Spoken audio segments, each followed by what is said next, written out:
Salut à tous et bienvenue dans cette vidéo. Aujourd'hui, voici un téléphone d'une marque dont je n'ai jamais parlé encore jusque-là. C'est la marque Oppo. Alors, Oppo, c'est une marque qui est vachement connue en Chine.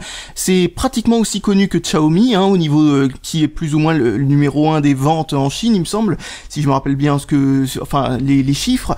Et Oppo, c'est une des marques les plus vendues et c'est peut-être même encore plus respecté que Xiaomi parce que ils font des trucs vachement solides et vachement originaux et qui font vraiment très haut de gamme tout en restant plus ou moins abordable. Parce que la qualité de construction est magnifique et si vous ne connaissez pas Oppo, en fait vous connaissez déjà sans le vouloir. C'est que je vous enlève un P et vous avez le OnePlus One. Car oui, Oppo c'est tout simplement la marque qui finance OnePlus. C'est plus ou moins la même chose en fin de compte. Bon, même s'ils ne veulent pas trop l'avouer publiquement, c'est vraiment, c'est financé par Oppo quoi, OnePlus.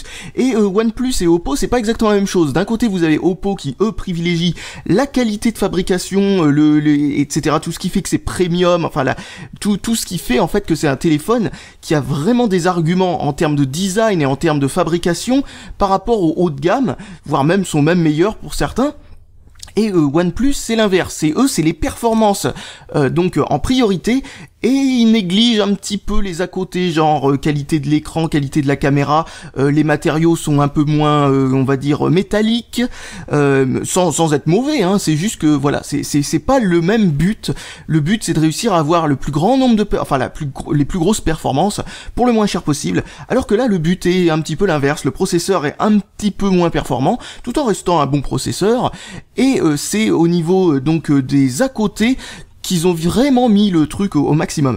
Donc, comme vous pouvez le voir, voilà une petite boîte. Alors c'est comme ça que ça vous est emballé quand vous le recevez, venant directement de la marque, parce que ça c'est un truc que j'ai oublié de dire, c'est qu'il commence à se vendre directement, en Europe, directement via leur boutique à eux. C'est la boutique de la marque, un peu comme Asus d'ailleurs. Ça devient une nouvelle mode maintenant. Ils font plus confiance aux revendeurs, ils vendent directement leurs produits, les marques. Donc pourquoi pas. Et surtout, ils assurent eux-mêmes le SAV. Et ils remboursent même les frais de port-retour si vous avez un problème avec le téléphone. Donc vraiment, ils essayent de faire bien les choses. C'est une bonne chose de voir ça. Je sais pas trop comment ça se concrétise dans la réalité, mais a priori, ça a l'air de se concrétiser comme il faut. Donc vous avez cette petite boîte qui s'ouvre, et ensuite vous avez la boîte du téléphone. Donc on va essayer de l'enlever. Alors il y a du papier bulle bien entendu par au-dessus c'est dans une enveloppe à bulles. Donc voilà, j'enlève la boîte, je mets cette boîte de transport de côté. Voilà, ensuite nous avons cet étui. Et en dessous, nous avons la boîte en question. Ça fait vraiment extrêmement premium, déjà, l'emballage. Alors, regardons ce qui est marqué derrière. C'est le Oppo R5, qui est aussi appelé R8106, si on veut avoir la version, la précision totale du modèle qu'il s'agit. Donc, c'est du 5,2 pouces AMOLED, 1080p, avec une caméra 13 mégapixels à l'arrière et 5 mégapixels à l'avant. Là, cette fois-ci, ce sera peut-être vrai. Il fait à peu près 155 grammes, disent-ils. Ensuite, ici, il y a la taille. Il est compatible avec toutes les fréquences 2G possibles et imaginables. Il est compatible avec la 4G de chez nous. Il est compatible avec la 3G aussi, bien entendu, y compris le WCDMA 900. Donc celui-là, c'est le gris que j'ai cette fois-ci. Donc, hop, c'est parti pour ouvrir ça. Toc. Alors vous allez voir que ce téléphone a une particularité assez impressionnante. Ça va vous sauter aux yeux, je suppose. Donc je vous laisse la surprise. Donc hop, on ouvre la boîte du téléphone. Donc voilà, une boîte de très bonne qualité. Et c'est pas en carton, c'est en plastique. C'est assez étonnant à voir. Donc ensuite nous avons tout ce qu'il faut, etc. Je vais essayer de ne pas vous révéler la grande surprise du téléphone, ça va pas être facile. Non, je vais être obligé de vous la révéler maintenant. Attention, regardez-moi ça. Ponk. Ça doit être littéralement le téléphone le plus fin du monde. Et malgré tout, il est hyper solide, il est en métal et tout, c'est impliable, c'est vraiment incroyable. C'est vraiment un téléphone extrêmement fin, 5,2 pouces, un téléphone assez grand. Si vous avez peut-être l'impression qu'il est un peu courbé à la caméra, excusez ma caméra, c'est le défaut de la caméra et pas du téléphone. C'est un peu bête, mais il a tendance à donner une légère courbe aux objets quand ils sont très très longs et fins. En tout cas, c'est l'impression que ça donne quand on le regarde ensuite. Donc au niveau de la qualité de fabrication, c'est vraiment incroyable, on peut pas l'enfoncer, etc. C'est vraiment très métallique et très rigide, on va dire.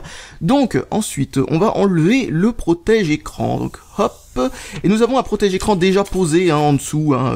Donc voilà, bon, c'est bien pour ceux qui aiment les protège-écrans, qui ont envie d'en avoir un, même si ça doit pas être a priori extrêmement indispensable, parce que je suppose que ça doit être du verre renforcé. Alors donc, si vous aimez pas le fait que la caméra dépasse un petit peu, ils viennent de sortir justement le Oppo R7 qui est un peu moins fin, mais qui justement intègre la caméra directement dans le corps du téléphone. Parce qu'il faut savoir un truc, c'est qu'avec l'optique, etc., qu'il y a à l'intérieur de l'appareil photo, c'est impossible de faire un téléphone aussi fin que ça, incluant un appareil photo avec un autofocus. Ça serait juste impossible. Mais voilà, bon, c'est le petit compromis qu'ils ont mis quand ils ont fait ça. Alors bon, bah, l'appareil photo, bon, c'est pas flexible en dessous de l'appareil photo, donc ça devrait pas casser quoi que ce soit derrière. De toute façon, vu la finesse du téléphone, je suis sûr que l'appareil photo, même si on arrivait à appuyer dessus, appuierait seulement sur le métal derrière. Il y aurait pas la place de mettre une carte mère ou je ne sais pas quoi derrière. Donc ça risque pas de casser le téléphone comme ça peut le faire avec certains autres téléphones qui ont l'appareil photo qui dépasse, mais qui est par-dessus la carte mère par exemple, ce qui est pas très très bonne idée. Donc regardons les accessoires qui sont donnés avec. Nous avons une boîte vachement épaisse, et je viens de comprendre pourquoi. Oh bon Dieu, le super ultra gros bloc d'alimentation qui est donné avec. Eh ben voilà un bloc d'alimentation au moins qui va pas griller en 2 secondes. Alors il est fait par qui le bloc d'alimentation? Je sais pas si on arrivera à le voir. Aucune idée, je ne sais pas du tout quelle est la marque de ce truc là. Est-ce que ça c'est une marque de bloc d'alimentation? Si c'est le cas, je n'en ai aucune idée. Aucune idée. En tout cas, voilà, c'est un bloc d'alimentation avec recharge rapide Qualcomm intégré, c'est-à-dire qu'en fait, il supporte le fait de pouvoir recharger la grande majorité, si ce n'est l'intégralité de la batterie, en même pas 1 heure. Donc ça, c'est plutôt bien. Et donc, ça dépend en fait de la capacité de la batterie. Là, c'est une 2000 mAh.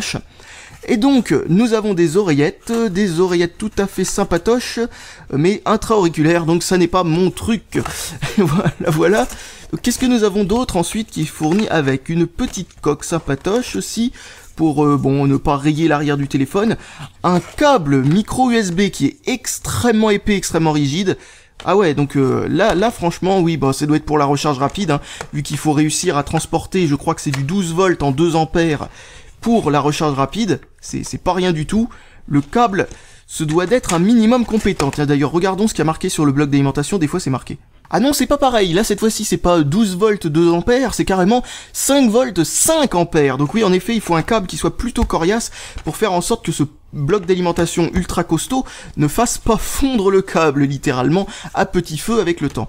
Donc nous avons un petit truc sur ah tiens, un manuel d'instruction sur la recharge rapide, un manuel d'instruction tout court. Ok, et ensuite un petit manuel d'instruction. Bon d'accord, c'est génial, on va pouvoir au moins savoir comment fonctionne le téléphone. Nous avons la petite languette stylisée en plus, c'est assez amusant ça, tiens, c'est pour pouvoir enlever le petit slow à carte SIM. Alors justement, voici le slow carte SIM. Donc je sais pas si ça fait le dual SIM, mais je n'ai pas l'impression du tout. Non, je crois que c'est juste une carte SIM. A priori, je pense pas que ça fasse la carte SD non plus, j'ai pas l'impression que ça puisse loger là-dedans.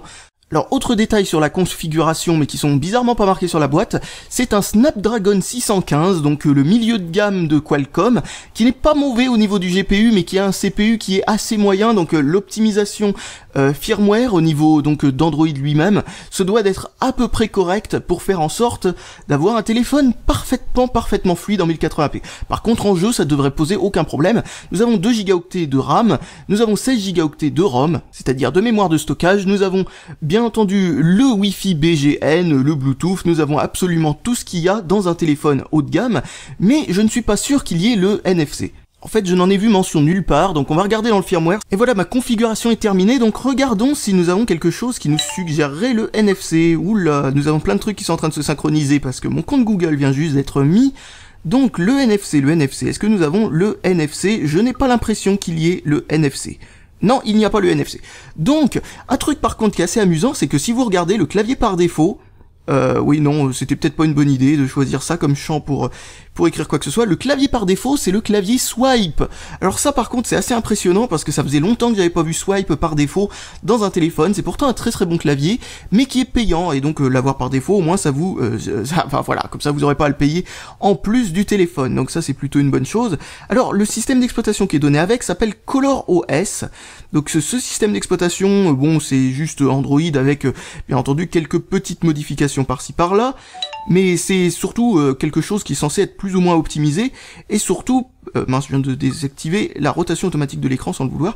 Qu'est-ce que j'étais en train de dire? Mais surtout, c'est un système d'exploitation qui devrait être tout à fait compatible avec Android, etc. Devrait pas y avoir de bug. Bien entendu, ça c'est à moi de vérifier si c'est réellement le cas. Donc ça a l'air très fluide pour l'instant, surtout que c'est en train de synchroniser plein de conneries en arrière-plan. Je n'ai pas vu de problème.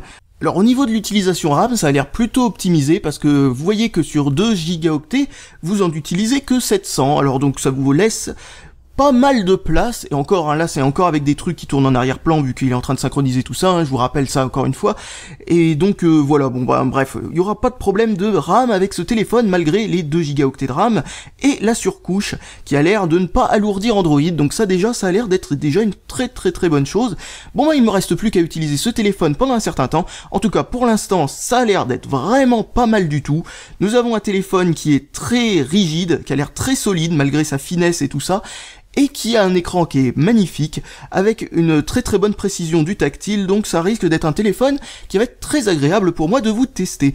Donc voilà, je reviens tout de suite, après avoir testé ce téléphone au moins une semaine. Et me revoilà après presque 2 semaines d'utilisation de ce téléphone, et franchement il m'a impressionné à plusieurs égards, notamment au niveau de sa solidité par rapport à sa finesse. Je veux dire, le téléphone, pour ce qui est de cette partie-là, fait dans les 5 mm, un demi-centimètre. C'est vraiment très peu, et il reste d'une solidité, il reste d'une rigidité impressionnante. Je veux dire, j'ai pas du tout été raisonnable avec ce téléphone quand il s'agit d'essayer de le plier. Quand je dis que j'ai pas du tout été raisonnable, je veux dire que si j'avais pris un Galaxy S4 et que j'avais fait la même chose, j'en aurais fait une catapulte de ce téléphone. Et celui-là, il a pas bougé d'un pouce. Encore une fois, hein, je vous rappelle que si le téléphone a l'air très légèrement anguleux, enfin pas anguleux, je sais pas comment dire ça, mais enfin qu'il a un très léger angle comme ça, c'est à cause de ma caméra, hein. Vous voyez que si je le déplace vers le bas, on a l'impression qu'il est plié dans un sens, si je le déplace tout en haut, on a l'impression qu'il... Enfin bon bref, c'est ma caméra qui a un angle très légèrement fisheye, vous savez, un petit peu comme les... il me semble que c'est pas indispensable d'ailleurs sur les GoPro, il me semble qu'il y a un moyen d'avoir un angle normal, enfin bref, peu importe, c'est pas du tout le sujet. Donc ce téléphone au niveau de la solidité est impressionnant pour un téléphone qui est aussi, mais alors aussi fin, mais c'est juste incroyable. Un deuxième truc, j'ai appuyé comme un fou sur l'écran, vous voyez, aucune déformation, rien du tout. Et là j'appuie comme un dingue, hein. Je sais pas si vous voyez le reste de la boîte se déformer légèrement tellement j'appuie fort, mais ça, il faut vraiment appuyer comme un taré pour avoir une déformation, et encore je pense que j'ai même encore jamais réussi à en faire une. Par contre, pour arriver à un tel résultat, c'est-à-dire un téléphone aussi fin, avec de telles performances, avec une telle solidité, etc., il a fallu faire des compromis, et on finit par les voir un petit peu si on regarde. Par exemple, nous n'avons pas de quoi mettre une carte micro SD, et nous n'avons même pas non plus de prise jack, un truc que ça m'impressionne que je l'ai pas remarqué au premier coup d'œil quand j'ai déballé le téléphone au départ. Non, il n'y a pas de prise jack, hein, où que ce soit, pas de prise jack du tout. On est obligé d'utiliser un système sans fil, ou alors, il me semble que le kit main libre qui est donné avec utilise la prise USB. Alors il y a peut-être un adaptateur qui permet d'obtenir une prise jack de cette manière-là. En tout cas, voilà, c'est quelques petits compromis qui sont vraiment embêtants. Un truc par contre sur lequel j'étais particulièrement inquiet, c'était l'autonomie. Alors l'autonomie, je m'attendais pas du tout à ce qu'elle soit bonne, et elle n'est pas terrible non plus, mais elle est seulement à peine en dessous de la moyenne. Je m'attendais à quelque chose de catastrophique, et au final, en jeu, ou dès que vous faites quelque chose de vraiment très exigeant, comme par exemple faire installer des programmes, ce genre de truc, eh bien oui, en effet, l'autonomie peut vraiment devenir assez moyenne, notamment on peut dire qu'on peut descendre jusqu'à 2h30, ce genre de choses. C'est vraiment pas génial. Par contre, en utilisation normale, si c'est en utilisation smartphone, c'est-à-dire naviguer sur internet, répondre à des emails, des SMS, etc., on obtient une autonomie beaucoup plus satisfaisante qui est au minimum dans les 4 heures, 3h30 si vous restez toute la journée en 4G, etc., vous savez, parce que comme d'habitude sur les processeurs Qualcomm, ça pompe pas mal au niveau de la batterie, la 4G, la 3G et compagnie par rapport au Wi-Fi, et si vous restez en Wi-Fi, donc comme je le disais, dans les 4 heures. Et un truc par contre qui m'a étonné, et ça c'est à cause de l'utilisation d'un écran AMOLED, l'écran AMOLED permet tout bêtement d'avoir, quand quelque chose est un peu sombre, etc., des autonomies qui sont bien meilleures. Genre par exemple si vous regardez un film, vous en aurez pour 5-6 heures, ce qui est vraiment pas mal du tout. Donc au final l'autonomie n'est pas mauvaise en fin de compte, ça m'a étonné, l'autonomie est largement potable, ce qui est particulièrement étonnant pour un téléphone avec une si petite batterie. Franchement, je ne m'attendais pas du tout à obtenir une autonomie de plus de 4 heures dans aucune utilisation possible et imaginable de ce téléphone. Un autre compromis qui a été fait, c'est tout simplement le haut-parleur. Il n'y a pas de haut-parleur à l'arrière, donc si vous êtes en train de l'utiliser pour regarder une vidéo, jouer à un jeu, etc., sans casque, le son va sortir du haut-parleur d'Apple. D'ailleurs, le haut-parleur d'Apple est plutôt puissant par la même occasion, grâce à cette particularité, et le haut-parleur d'Apple est tout à fait convenable, hein, pas de problème de qualité son, etc. Donc ils ont trouvé un très très bon haut-parleur qui est aussi bon en utilisation bas volume qu'en utilisation haut volume, donc c'est au final un point qui aurait pu être négatif, mais qui au final est plutôt positif, parce que ça fait un très bon haut-parleur qui est en plus en façade, ce qui est assez rare sur les téléphones. En fin de compte, il y a que HTC qui fait ça jusque là, en tout cas que je connaisse. Et donc du coup c'est vraiment très agréable de ne pas avoir un haut-parleur qui s'étouffe quand on le pose sur une table, ou qui s'étouffe quand on pose sa main comme ça sur le côté et qu'on bouge le haut-parleur. Non, au final il est vraiment à un endroit qui est exactement qui est parfait. En fin de compte, je sais pas pourquoi aussi peu de téléphones font ça, mais ça serait bien qu'il y en ait plus qui le fassent. Et un dernier compromis, c'est tout simplement l'appareil photo qui dépasse. Alors je ne comprends pas pourquoi ils ont fait un appareil photo qui dépasse et qui n'ont pas fait un petit renfoncement qui dépasse à l'opposé ici pour mettre une prise jack, hein. Ça aurait été tout à fait possible et envisageable. Je sais pas pourquoi ils ont pas fait ça. En tout cas, l'appareil photo et l'appareil photo Sony, vous savez, le IMX214 que vous trouvez dans n'importe quel téléphone plus ou moins haut de gamme de l'année dernière, et même encore dans certains téléphones de cette année, hein, c'est un appareil photo qui est plutôt bon, non mais qui est même excellent, je veux dire, en utilisation extérieure, mais qui en intérieur est plutôt moyen par contre, et a besoin d'un plutôt bon flash pour réussir à faire de bonnes photos en intérieur, ce qui est d'ailleurs le cas parce que le flash est assez excellent sur ce téléphone. L'appareil photo, donc comme je le disais, le fameux IMX214, qui est aussi utilisé dans le Xiaomi Mi 4, le Xiaomi Mi 3, qui est aussi utilisé dans le LG G2 et dans le LG G3, si je dis pas de bêtises pour le LG G3, là par contre je suis pas certain. Enfin bon, un appareil photo que l'on trouve un peu partout, et qui doit être aussi très certainement disponible dans certains modèles de Xperia Z. Ah oui, et puis aussi le OnePlus One, enfin bon bref, il est disponible dans pas mal de téléphones. Alors un truc amusant avec la fonction flash en vidéo sur ce téléphone, c'est qu'on doit l'activer après avoir lancé l'enregistrement, et justement j'ai oublié de faire la mise au point, donc vous voyez qu'il faut penser à faire la mise au point avant de lancer l'enregistrement, sinon voilà ce qui se passe. Ah, à moins que je peux faire la mise au point après coup, ouais je peux. Donc vous voyez, hein, comme je vous l'ai dit, hein, cet appareil photo n'est pas le meilleur en basse luminosité, même si en photo et pas en vidéo, il se débrouille plutôt pas mal du tout, hein, en réalité. Et qu'est-ce que je voulais dire sinon à propos de ça? Oui, le flash est moins puissant en mode vidéo qu'en mode photo, c'est assez étrange. Et voici ce que donne une vidéo faite avec la caméra frontale, et comme vous pouvez le constater, c'est tout à fait convenable, hein. C'est même plus que ça, hein. Franchement, voilà, bon, il n'y a rien de spécial à dire à propos de ça. C'est juste une caméra frontale, et comme d'habitude, je ne la regarde pas en face. Et pour ce qu'on peut dire des performances de ce téléphone, malgré l'utilisation d'un Snapdragon 615, le firmware est plutôt bien optimisé, il n'y a pas de lag ou je ne sais pas quoi qui peuvent être vraiment dérangeants en utilisation normale. En jeu, le GPU qui se trouve dans ce processeur est plutôt bon d'ailleurs, hein, il est presque au niveau de celui-là qu'il y a dans le Zenfone 2, c'est-à-dire presque au niveau du PowerVR qu'il y a à l'intérieur des processeurs Intel, donc enfin des derniers processeurs Intel, les Z35 quelque chose, enfin les derniers à l'heure où je fais cette vidéo. Donc c'est pas du tout mauvais en jeu, même si ça aurait pu être clairement meilleur parce que le CPU, la partie CPU de ce processeur peut rentrer, enfin il y a certains programmes en gros, enfin certains jeux qui ont besoin d'un CPU qui est plutôt bon en plus d'un bon GPU, et bon bah il peut y avoir quelques limitations dans certains jeux à cause de ça. Malgré tout, c'est un truc que l'on peut dire, à cause de l'autonomie, ce téléphone n'est pas... Oula, le haut-parleur est vraiment fort. Qu'est-ce que je disais? Oui, malgré tout, mais à cause de l'autonomie, ce téléphone n'est pas forcément un téléphone que je vous conseille pour les jeux, hein. D'ailleurs, à cause aussi de la prise jack manquante, par exemple. Donc, maintenant, voyons le problème dont je vous parlais à propos du processeur sur certains jeux.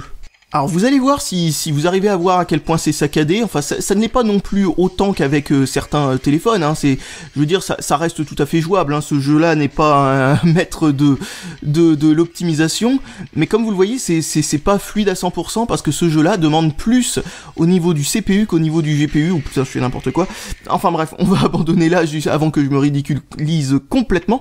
Donc ce que je voulais dire à propos de ça, c'est tout simplement que voilà, le CPU n'est pas ce qu'on pourrait pourrait appeler de particulièrement génial, mais en dehors du processeur Intel que vous pouvez voir dans le Zenfone 2, dans ces gammes de prix, ce qu'on trouve, c'est ou des processeurs avec un CPU qui est beaucoup trop performant et un GPU qui est très moyen, ou vous trouvez ce processeur-là qui a un CPU qui est très moyen et un GPU qui est plutôt bon. Je pense que c'est mieux de partir sur, bien entendu, avoir les deux qui sont corrects. Ça serait bien entendu le meilleur des deux, mais enfin de tout quoi. Mais si on n'a pas le choix, celui-là est plutôt pas mal parce que avec Android 5.0 surtout, il y a besoin de beaucoup moins de performance CPU pour avoir un téléphone fluide sous Android que de performance GPU, donc il est peut-être mieux de partir sur un CPU un petit peu moins bon qu'un GPU un petit peu en dessous de ce que l'on pourrait attendre.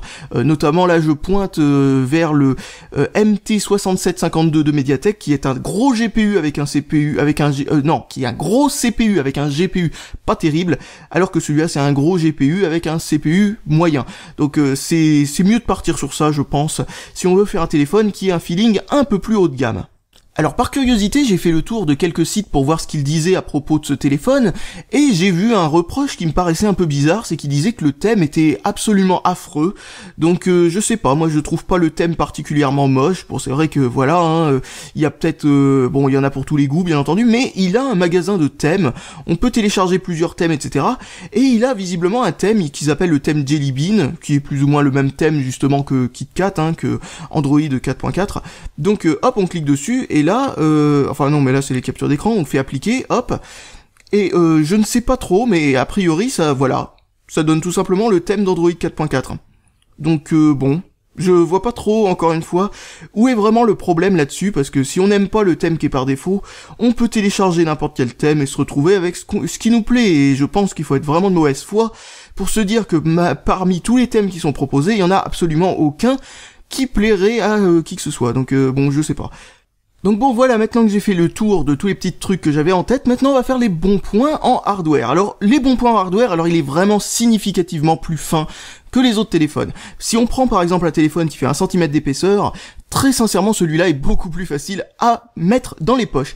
Par contre, c'est aussi un mauvais point parce que ce téléphone est particulièrement difficile à prendre parce que là il est vraiment trop fin. Je pense que 6 mm serait beaucoup mieux que dans les 4,87 mm. Là ça devient vraiment difficile à saisir, c'est littéralement une feuille de papier. Alors à l'endroit où se trouve l'appareil photo, c'est plus facile de le prendre parce que il ressort un petit peu. On peut même passer sa main en dessous pour le soulever, mais bon, je trouve quand même que c'est bête. Par contre, ça me fait penser à un truc, c'est que ça serait vraiment pas mal qu'il y ait des téléphones qui soit biseauté un peu en biais, c'est-à-dire un peu comme une lame de couteau. Vous êtes très très fin à cet endroit-là et ensuite ça devient un peu moins fin en haut pour mettre l'appareil photo ou ce genre de choses là-haut. Ça permettrait comme ça de faire en sorte qu'il soit à la fois facile à prendre tout simplement, qu'il soit assez élégant et qu'il soit facile à glisser dans une poche aussi. Donc je pense que c'est une bonne idée de partir là-dessus, c'est-à-dire faire un truc qui fait 4 mm de ce côté-là par exemple et 7 de l'autre. Ça pourrait être pas mal. Alors je vous l'ai déjà dit, mais il est ultra rigide, ultra solide, impossible de faire une déformation sur l'image quand on appuie dessus, mais en même temps c'est peut-être aussi une particularité de l'écran AMOLED, peut-être qu'on peut pas appuyer sur un écran AMOLED, je n'en sais rien, ça c'est une bonne question, il va falloir que je vérifie ça en enlevant une vitre sur un écran AMOLED de Samsung, tiens, ça c'est peut-être une expérience intéressante à faire. Qu'est-ce que je voulais dire sinon à propos de ça? Oui, et donc, un autre truc c'est que l'écran AMOLED n'a pas ces teintes complètement fluo, complètement venant de l'espace ou je ne sais pas quoi, d'une autre planète, que l'on peut avoir sur certains téléphones, notamment les Samsung, en tout cas ceux que j'ai eu, et puis aussi les Windows Phone avec écran AMOLED ont le même problème, c'est-à-dire que par exemple quand vous regardez du vert, je suis désolé, ce vert n'existe pas sur notre planète. Et ce téléphone-là a réussi à corriger ce défaut des écrans AMOLED avec brio. Les couleurs sont parfaitement respectées par rapport à la réalité. Aucun problème avec ça. Et là, franchement, je dis chapeau. Parce que réussir à me faire aimer un écran AMOLED, faut le faire. Et là, franchement, c'est classe. Là, vraiment, la qualité est très bonne. Là aussi à propos de l'écran AMOLED, la luminosité est excellente, on voit très bien bon ça pompe un peu la batterie tout de même, mais on voit très bien en plein soleil, c'est-à-dire vous êtes parti faire une balade, etc. Vous utilisez votre téléphone en tant que GPS et vous avez le soleil qui tape dessus, eh bien on y voit parfaitement bien malgré tout et la luminosité automatique s'ajuste aussi très bien et de manière très pertinente par rapport à la luminosité ambiante. Un autre truc à dire aussi, c'est que quand vous êtes dans le noir complet, certains écrans peuvent être vraiment très flashy. Eh bien pas celui-là, pas de problème du tout, il peut descendre dans des luminosités qui sont vraiment très agréables, et étant donné que c'est un écran AMOLED aussi, quand vous regardez du noir complet sur un écran AMOLED, vous n'avez pas de la lumière qui vous arrive en pleine figure, c'est comme si l'écran était éteint, et ça c'est vraiment impressionnant d'avoir ça. Quand vous regardez un film dans le noir par exemple, ça donne vraiment une drôle d'impression d'avoir le noir vraiment noir et qui n'éclaire pas du tout. Donc vraiment très très bien au niveau de l'écran. Ensuite, le GPS est vraiment précis et rapide, aucun problème avec le GPS, vraiment fonctionne très très bien, je l'ai utilisé longuement dans des endroits assez boisés, on va dire, parce que ça a tendance parfois à ne pas passer à travers certains trucs, genre les bois, les villes avec des immeubles assez hauts, etc. Non, le GPS là, franchement, fonctionne excellemment bien. Et ensuite, un autre truc, c'est que le haut-parleur, je vous l'ai déjà dit, est frontal et a un volume parfaitement adapté, aucun problème. Ensuite, la qualité d'appel est excellente, elle est même exceptionnelle, j'ai envie de dire. Le haut-parleur est bien plus performant et bien plus puissant que ce que l'on peut avoir sur la plupart des téléphones. C'est le seul téléphone où je mets pas le haut-parleur d'appel à fond quand j'appelle, c'est dire à quel point il est puissant en matière bah, ils sont toujours trop peu puissants en fait ces haut-parleurs là. Franchement, n'importe quel téléphone que j'ai pu prendre, même les grandes marques, je le mets tout le temps à fond parce que sinon c'est désagréable. Ensuite, le micro est lui aussi très très bon. La réception 3G, 4G, etc. est excellente. La réception Wi-Fi est aussi excellente. Aucun problème à dire à propos des antennes. Alors dans ce qui est moins bon maintenant, eh bien il chauffe un peu, bon pas énormément, certains ont pu dire qu'il surchauffait, alors là franchement n'importe quoi, il y a une grosse différence entre être tiède et surchauffé, je crois qu'il va falloir l'apprendre à certains journalistes. Ce téléphone, je l'ai utilisé en pleine canicule, 40 degrés de température ambiante, il n'était pas plus chaud que ça, donc pas de problème spécial à signaler à propos de la chaleur, même si c'est sûr, il est plus chaud que la moyenne, utilisant des processeurs de ce type-là, c'est-à-dire pas les processeurs haut de gamme. Il chauffe en fait comme un haut de gamme, en étant en fin de compte avec un processeur moyen de gamme. Ça c'est tout simplement la finesse du téléphone qui fait que le processeur doit être littéralement à touche-touche avec vos doigts, malgré... je veux dire, il y a juste une petite plaque de fer entre vous et le processeur, donc c'est normal à mon avis qu'on se brûle un tout petit peu les doigts dessus. Enfin, quand je dis se brûler les doigts, ça reste très très relatif. Alors quelques petits points comme ça en vrac, pas de NFC et pas de port micro SD, donc étant donné que ce téléphone n'existe qu'en version 16 Go de mémoire interne, si vous avez besoin de plus que ça, ce sera pas possible d'en rajouter. Donc ce téléphone ne sera pas forcément votre téléphone favori. Chez Oppo ils font d'autres téléphones qui ont ce support de la carte SD, et dans ces prix là on peut trouver aussi le Zenfone 2 qui dispose de ce support là. Certains téléphones ne l'ont pas malheureusement et je trouve ça déplorable. Pour le NFC, alors là, faudra voir si pour vous, ça vous dérange ou pas, parce que ça, franchement, c'est vraiment à l'appréciation personnelle de quelqu'un. Moi, personnellement, ça m'a jamais dérangé du tout. Ensuite, dans les mauvais points côté hardware, eh bien, on peut parler de cette fameuse prise jack absente, qui est vraiment ridicule. Très franchement, j'aurais tellement aimé qu'il fasse un deuxième, juste par histoire de logique, mettre un deuxième renfonceur, enfin un deuxième truc, enfin une deuxième pustule, on va appeler ça comme ça, qui dépasse de l'autre côté de telle manière qu'il soit pas bancal quand il est posé sur une table, et faire en sorte aussi d'avoir une prise jack. Et le deuxième mauvais point, c'est que le dos du téléphone est collé. Bon, c'est pas un mauvais point qu'il soit collé, ce qui est mauvais comme point, c'est que vous le voyez peut-être un tout petit peu, regardez ici, là, hop, vous voyez que, voilà, vous voyez plus le métal qui dépasse, et là le métal redépasse à nouveau, et oui, parce que le métal derrière s'est décollé. Bon, c'est à cause de ma torture, c'est-à-dire l'avoir vraiment essayé de le plier à donf, ce téléphone, qui a fait que ça a décollé. Mais autant l'écran lui est collé, mais alors parfaitement bien, autant le truc à l'arrière, par souci de démontage, je suppose, pour remplacer la batterie, ce genre de truc, est collé un petit peu moins bien, avec du scotch d'un petit peu moins bonne qualité, ou peut-être tout simplement avec un petit peu moins de scotch. Je ne sais pas exactement pour quelle raison ça a été fait. Je suppose encore une fois que c'est pour mettre une grosse ventouse dessus et puis pouvoir enlever le truc pour changer la batterie, par exemple. Batterie qui est relativement facilement trouvable au prix de 28 €, il me semble, frais de port compris, pour remplacer la batterie qui est là-dedans. Une batterie assez chère, comme vous l'avez remarqué, mais pour avoir une batterie de 2000 mAh aussi fine, aussi petite, avec un format aussi spécial, c'est normal que la batterie ait un prix qui soit en adéquation. Donc voilà, si vous avez envie de la remplacer, il suffit de décoller l'arrière a priori, ce qui n'est pas particulièrement difficile à faire et qui est justement un reproche que je lui fais, ça n'est pas particulièrement difficile à faire. Alors maintenant pour le côté software, alors franchement la surcouche, je trouve que c'est l'une des meilleures surcouches que j'ai vues de ma vie. Pourquoi? Eh bien parce qu'elle est vraiment super bien organisée. Cette surcouche est vraiment, elle dépasse toutes mes espérances. Je m'attendais juste à une surcouche comme ça, oh ça va être mignon et tout ça. Non, cette surcouche là est vraiment bien foutue. Regardez par exemple les paramètres, c'est vraiment ce que j'ai vu de mieux. Enfin, c'est-à-dire vous avez tous les paramètres ici qui se trouvent là-dedans, sauf ceux qu'on utilise les plus souvent. Son, qui se trouve avec son propre onglet, et ça c'est vraiment génial. Et affichage, pareil, son propre onglet, etc. Comme ça, on n'a pas à fouiller là-dedans, etc. À se dire, où il est, ah, il est vers là. Donc voilà, là c'est vraiment bien. Vous avez les deux trucs les plus logiques à trouver comme ça, littéralement en un clin d'œil. Le réseau, bien entendu, tout en haut. Et tout en bas, vous avez à propos et compagnie, et vous avez les mises à jour. Et les mises à jour, c'est aussi un autre truc qui est vraiment génial avec ce téléphone. Le suivi de la marque n'est pas forcément ce qui se fait de mieux en termes de passer d'une version à une autre. Ils ont tendance à privilégier la stabilité de la version actuelle, 4.4 en l'occurrence, celle qui est installée dedans, et attendre que ça soit aussi stable avec la prochaine version, ce qui est une très très bonne idée, ce qui est tout en leur honneur, mais ils mettent quand même pas mal de temps à sortir une nouvelle version, et ils ne sortent pas forcément souvent une nouvelle version pour un téléphone, c'est-à-dire qu'ils ont tendance à abandonner les mises à jour vers une nouvelle version assez rapidement pour ces téléphones. Bon, après c'est pas si grave que ça, parce que voilà, bon, leur système est vraiment très bien optimisé, etc., etc., et plutôt bien testé. Et un autre truc qui est assez sympathique par contre, c'est les mises à jour sont, comment dire, c'est pas comme avec certains téléphones, comme avec le Zenfone 2 par exemple, ou avec n'importe quel autre téléphone comme ça que je pourrais citer de tête, eh bien vous avez pas à faire une mise à jour, puis ensuite redémarrer, puis refaire une autre mise à jour derrière, etc., jusqu'à ce que vous soyez à la dernière mise à jour. Non, ce téléphone est capable de faire les mises à jour et les cumuler, les combiner ensemble pour faire une seule grosse mise à jour, et ensuite c'est bon, vous êtes à la dernière version. Ça m'a impressionné quand j'ai vu ça. Bon, quand je venais juste de le recevoir et que je fais la première mise à jour, c'était incroyablement long parce qu'il avait sûrement une douzaine de mises à jour à faire les unes après les autres.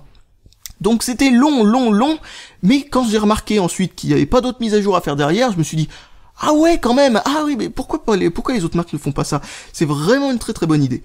Il y a aussi quelques autres trucs sympathiques avec ce téléphone, notamment le mode une main, qui s'active logiquement en me prenant le coin comme ça, mais j'ai lâché mon pouce un peu trop vite.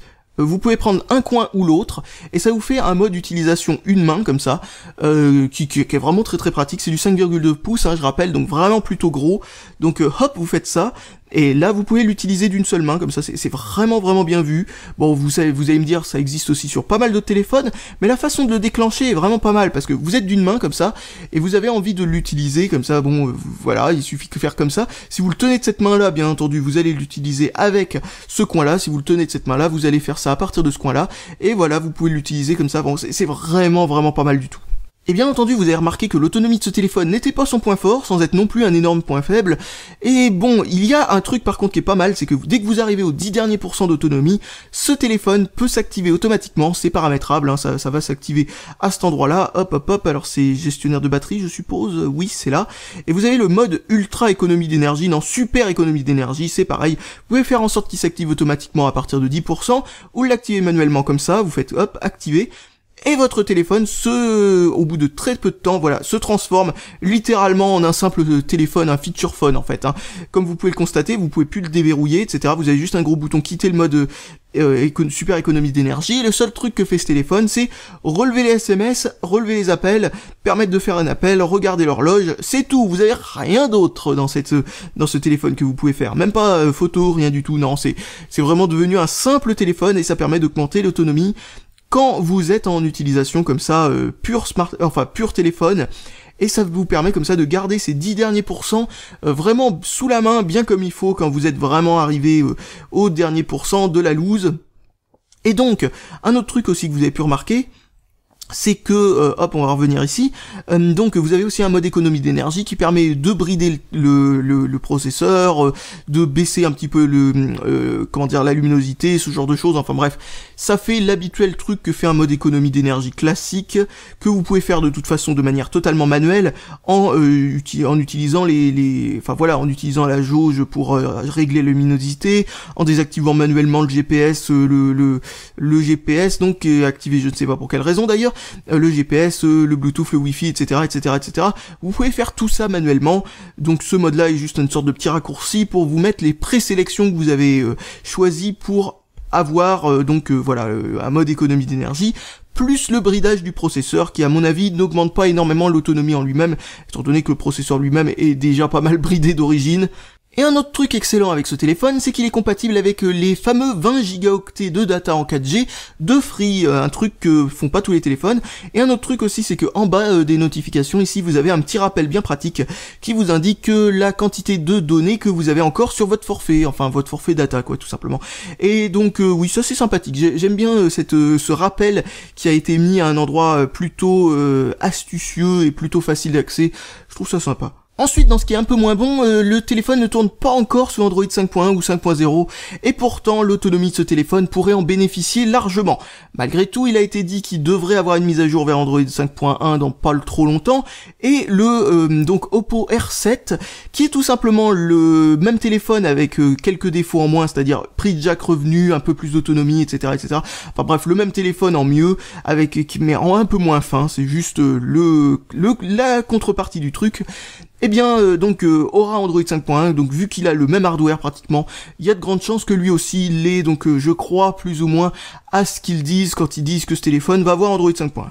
Un truc par contre qui est assez chiant, c'est que vous voyez quand vous avez une notification qui apparaît comme ça là, et que vous avez envie de la déplier, habituellement vous faites comme ça pour déplier une notification et pouvoir en avoir un peu plus d'informations tout simplement. Eh bien avec cette surcouche, bah non, ça ne marche pas.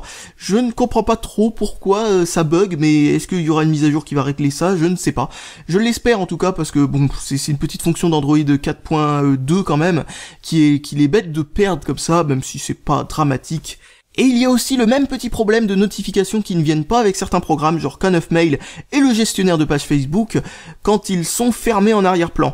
Que avec MIUI ou pas mal d'autres surcouches que j'ai pu voir sur des téléphones chinois. Alors je ne sais pas pourquoi il y a cette espèce de point commun entre tous les surcouches chinoises qui ont ce petit problème donc avec les notifications avec certains programmes.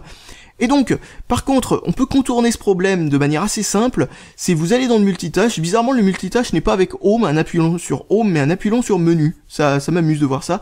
Alors ouvrons le gestionnaire de page Facebook, donc voilà, nous y voilà. Donc, la chose que l'on peut faire qui est absolument excellente, c'est que vous prenez le gestionnaire de page Facebook, et vous avez remarqué que vous recevez les notifications seulement s'il était encore ouvert en arrière-plan, et donc il faut le rouvrir pour avoir les notifications. Eh bien, vous pouvez faire en sorte que le téléphone empêche de faire en sorte que le truc soit purgé automatiquement en arrière-plan. Donc vous avez juste à faire ça, et hop, vous voyez ce petit cadenas qui apparaît ou qui disparaît. Si ce petit cadenas est apparu, ça veut dire tout simplement que le programme ne va pas se purger automatiquement en arrière-plan quand le téléphone manquera de RAM.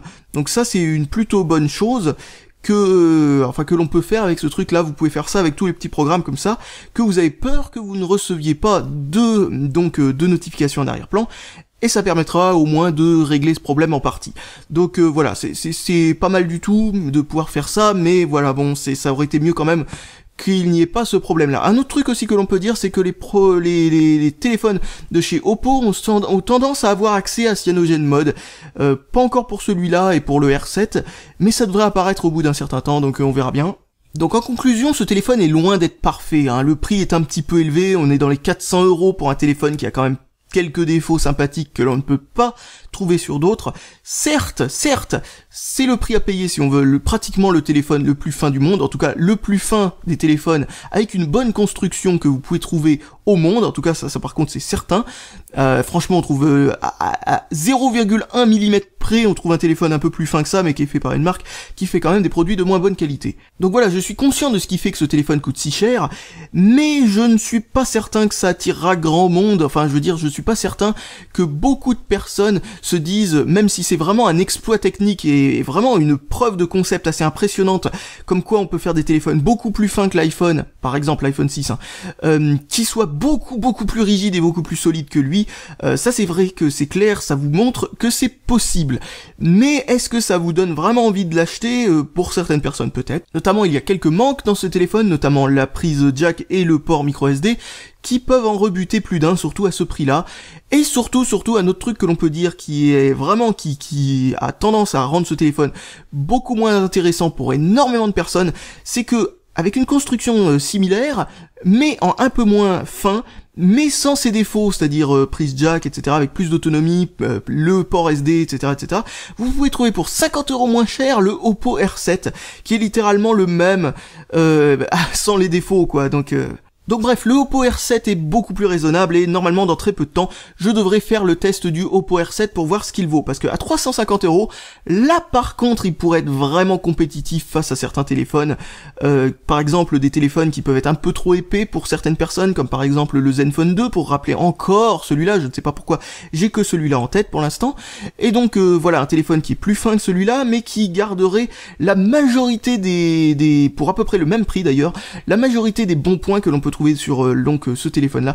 Donc très sincèrement, je pense que le Oppo R7 serait un bien meilleur investissement, surtout qu'en plus il a quelques petits trucs qui ont été mis un peu à jour par rapport à ce téléphone depuis qu'il est sorti, notamment la caméra, qui est le fameux IMX 214 ici, mais qui est une caméra de chez Samsung qui est de bien meilleure qualité sur le Oppo R7, donc vraiment le Oppo R7 se rapproche beaucoup plus d'un haut de gamme pour être beaucoup moins cher encore, en dehors de la finesse qu'il a vraiment, mais tous les autres téléphones sur le carreau, encore une fois, c'est vraiment gadget pour moi, donc je ne sais pas si c'est vraiment pertinent de prendre ce point comme étant le point particulier, le point à mettre en avant sur un téléphone. Voilà, bon bref, on va pas rentrer dans les détails du marketing de certaines marques, mais voilà, allez, je vais vous dire salut à tous et à la prochaine, et on se retrouvera très certainement très bientôt pour le Oppo R7 qui devrait être bien plus intéressant tout en gardant tous les bons points de ce téléphone.